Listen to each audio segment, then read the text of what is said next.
Welcome to Wealthy After 40. Ready to ditch debt, retire sooner, and live life on your own terms? Only 54% of Gen Xers feel prepared for retirement, and 22% believe they will live a comfortable lifestyle. So if you're feeling like your finances are a hot mess express, you are not alone. I'm Daleen Higgins, founder of Elevate Finances and money coach for Gen Xers. I reached my dream of retiring at 50 while helping our daughter through college, and now I want to help you do the same. It's time to stop avoiding your finances like the plague and start having confident conversations about money. Join me every week to talk about personal budgeting, debt payoff, saving for retirement, money mindset, and leaving a legacy for future generations. Okay, friends, let's talk money.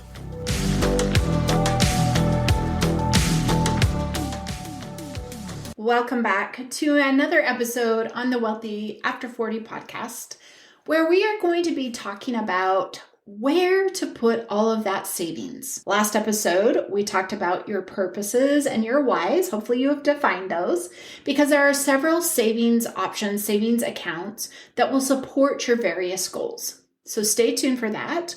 But if savings is a topic of interest to you, be sure to join my 90-day Summer Savings Challenge. We're kicking off live June 3rd. The purpose of this challenge is to help you create a savings habit.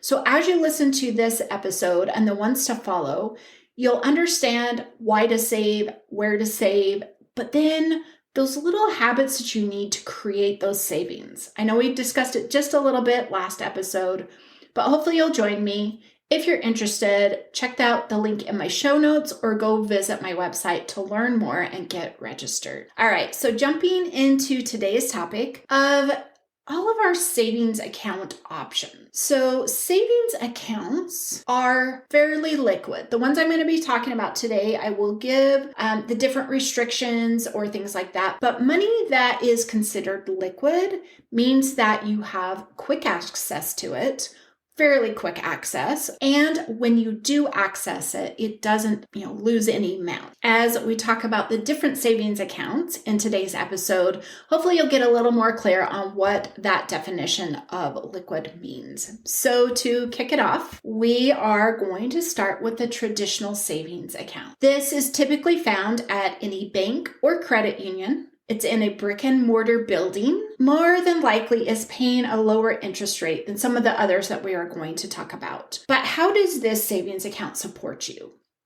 This gives you access to money very quickly. You can walk in, withdraw it. There's no limitations. You don't have to use the ATM, which has a limit pullout as well. So traditional savings account really are best for the funds that you need immediately to maybe invoke a next action. And what do I mean by that? For example, on my car insurance and my home insurance, I have a deductible of $1,000. I make sure that my traditional savings account has this money in it. If I were to have a flood in my house, and maybe, I'm not sure, I've never had anything like that happen. Thank goodness. And I know probably some of you had, but if they're like, we need to have you cover the deductible before we can do anything, right? Because I get that I need to do what I need to do, then I can go and grab that really easily and give that to him. I'm sure there's other methods of payment, but having that money right there supports that goal for me. If there's any instance in your whys, in your purposes from last episode that support like the need of being able to run in somewhere, go and draw it and have it ready to go, then that is where you need to be putting it. Get it out of your checking account is ideally what this supports you in. The second savings account is a high yield savings account. The acronym, and you might see it out there, HYSA, supports you in giving more interest, especially right now. It pays a higher interest than your traditional savings account. Where do you find these types of accounts? They are online banks. They are non-brick and mortar. That is mainly the reason why they are able to pay you a higher interest rate. Right now, at the time of this recording, their interest rates are between 4 and 5%, supporting you really well as interest rates go up on loans, the interest rates will go up on these accounts as well. Take advantage of it. It's a great support. There is a restriction with the online banks with the high yield savings account is you are limited to the number of transactions you're able to make during the month, up to 6, and that is a withdrawal and a deposit. Because of their purpose, because of them being able to create this interest back to you. So, and also that you're going to probably experience at least 24, if not 48 hours before you have access to this money being deposited into, wherever you designate it to go, which is typically your checking account.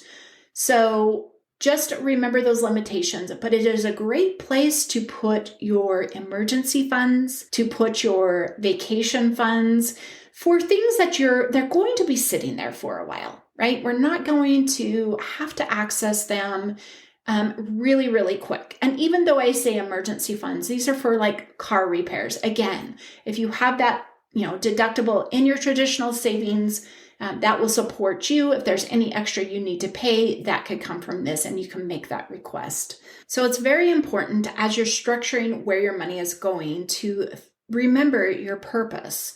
Remember how quickly you're going to need to access that, and then that will help you determine which best use accounts. I'm trying to give you some examples, some ideas. So as we're continue going through this, just make note of what sounds good to you and would fit with your why and your purpose. All right, moving on to the third type of account, savings account, is a money market account. These are usually at your banks and credit unions as well. They are different than a savings account in that they are typically paying a higher amount. You're not able to pay bills directly out of there. That is one of their restrictions. That is the benefit of keeping it there, and that's why they're able to pay a higher interest rate on it, so that you're going to have to transfer that out.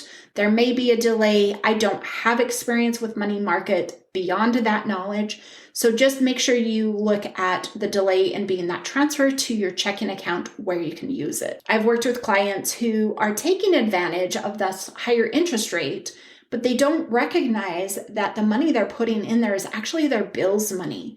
If you are sticking your bills money in a money market account, it really should just go in your checking account. You're going to need to pay for it that month. There's no way, in a sense, that this is going to be able to make interest for you. That is why we need to create our savings and then get it working. The thing I failed to mention on the high yield savings account, for me currently on the level of savings I have in there, I'm making about $100 extra a month, and this can add up. So even if you are able to save $50 a month in this high yield savings account right now, that's $2. And while that sounds little, if you remember my motto, step by step, right? 2 plus 2 plus 2, it can add up. Think about inflation. Think about the adjustments on prices and groceries during this past inflation time. If you are creating the savings, you're able to offset that, not 100%. Interest has gone higher than the 4 or 5 like high yield savings accounts are making, but it can start offsetting some of those things. So if you're participating in activities because you have a coupon, or when you go grocery shopping, you have to have coupons, this is a way to kind of sidestep that and create you some money, more cash flow without having to do anything. It's equal to that type of an activity. Hey, Gen Xer, imagine a life where you control your money instead of it controlling you. Financial coaching can help you learn the basics of budgeting and saving so that you can live a life without debt, have your money work for you, secure your retirement, and build a legacy for your loved ones. Let's face it, spending hours of your time trying to figure out where your money went is not serving you well. I promise you, you don't have to keep dipping into your savings every month to pay those unexpected bills and expenses. What you really need to do is head to my show notes and book a free budget Q&A call so you're no longer burnt out from your budgeting attempts, and instead, you'll be saving yourself time, money, and tears. And because you're part of my podcast family, when you book a free call with me and mention Wealthy After 40, you'll get a special $50 to $100 discount for my Financial Freedom Jumpstart Intensives, respectively. Head to the show notes to book that call and enjoy the rest of the episode. Account number 4 is a certificate of deposit. This is one of 2 that I'm talking about that has bigger restrictions, bigger limitations, but can fit into your savings plan just as well, again, if you align it with your purpose, align it with your goal of that money for supporting you. So certificate of deposits are, the money is placed in there for usually 6, can be 12, 18 months, up to 5 years.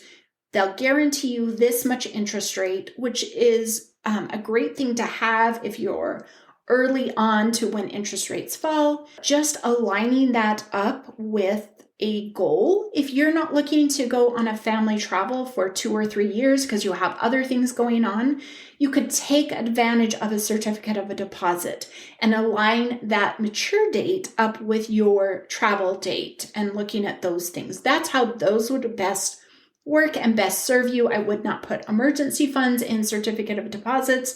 This is more structured for growth and support on some of those other savings goals.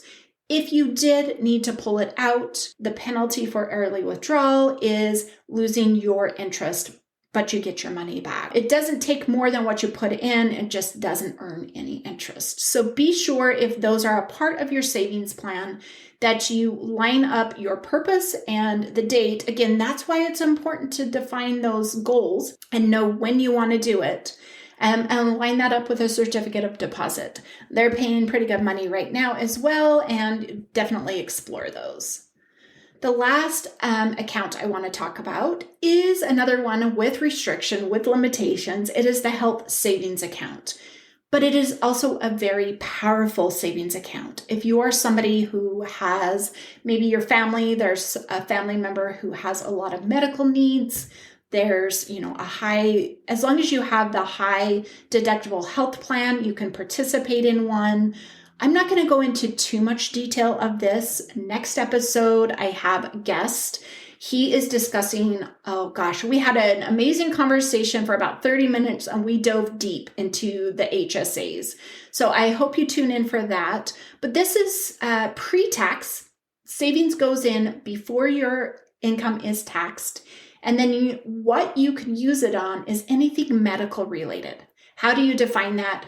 Go look up IRS requirements for medical deduction, and they're the same. So go explore that, especially if you are somebody who has a lot of medical needs and you're paying a lot of money out. Take advantage of that tax strategy of not paying taxes on it. It's spent tax-free, it's invested or not invested, it's saved tax-free. We talk about investment within that account next episode. Your 5 accounts that I covered today are traditional. They're at a brick and mortar, either credit union or bank. Your high yield savings accounts, those are online. You can Google that. You can find everything out there that gives you options. Your money market accounts, typically again with your checking and your credit union, certificate of deposits, those also are going to be found with your local credit unions, but they can also be found with your high yield savings institution. There, I would look there as well. Health savings account, again, we're going to dive into this next week, but these are typically through your employer, but if your employer does not offer one, join next week to learn how you can create your own health savings account, especially to benefit you tax strategy wise and support you in your medical savings goals.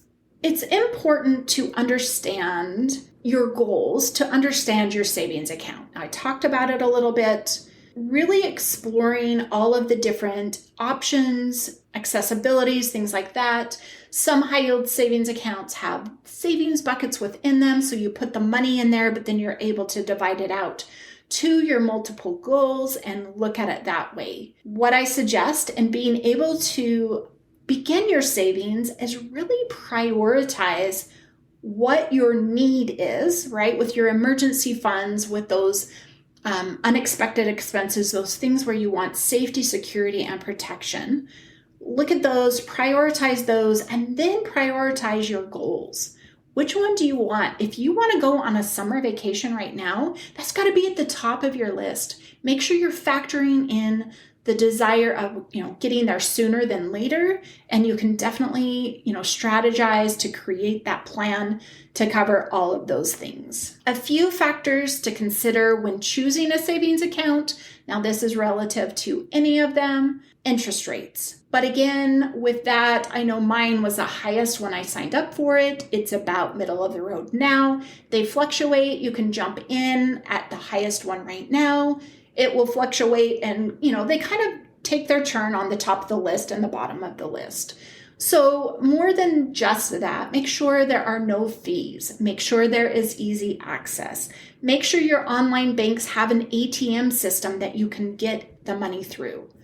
Read the fine print. Make sure there's not something in there that doesn't align with you, that doesn't make sense to you, that doesn't feel good, right? This is all about trusting the gut. Understand the terms and conditions of each account. So if you're exploring certificate of deposits, even your health savings account, make sure you understand the limitations, those types of things as well. If you liked what I was talking about savings buckets with high yield savings account, if that appeals to you, make sure you find one that supports that as well. So those are just a few things to really consider when choosing a savings account. Read through their reviews, read through their website, see what people are talking about, see what they're sharing. If they have a nice website, then more than likely their portal is going to be great. And really explore and see and use that as part of your rating system, part of your determining if that is going to be the best place to go for you. So don't just jump into something because I discussed it today. Do your due diligence and make sure all of this works and that you understand and that it feels good to you. We're into the action step portion of our podcast. Go back to your purpose, define your goals. And what do I mean by that? Define the amount you need and define the timeline, the date you desire to get there. This will help you with that prioritization step. This will help you with understanding of how you need to tackle how much money, and really exploring that and helping you see how to get there. Again, if you're looking for strategy of saving, join my 90-day savings challenge. It will support you in these actions moving forward. The next action is really the action portion of this. So you've defined your goals and your timeline. Determine which savings account is best for you for at least one of those goals and open up that savings account this week. Get focused, get going. Why just listen to me talk about? Why not go and do? Choosing the right savings account is a dynamic process and will evolve as your financial situation changes. So don't overthink it today. Take the knowledge, take your gut check again, and make the choice today. And just realize that it may evolve as you grow, as your knowledge of savings grows, as you learn more about investing. This account could change. And while it's the best choice now, it is the best choice for now, and you just need to take action. That is all I have for you today. Thank you for listening. And if you enjoyed today's episode, please take a moment to leave a review on Apple Podcasts. This not only helps me improve, but it helps reach more listeners like you. Getting the word out there, helping other Gen Xers be able to start taking the changes that they need to do to succeed in our next phase of life. Again, thank you for listening. Until next week. Thanks for listening. Every week, my goal is to help you get one step closer to financial freedom and making confident decisions so your money starts working for you. Having a community of support is important to your financial success. I would love to have you join me in my free Facebook community, All Things Personal Finance. Inside this group, every live training, action challenge, and posts are filled with tips and strategies to help you progress to financial freedom. If you have questions from today's episode or want to learn more, follow me on Instagram at Elevate Finances. If you're looking for personalized support to get your finances on track, check out my website at elevatefinances.us to learn more about how I can support you with one-on-one coaching. Thanks and have a wonderful day.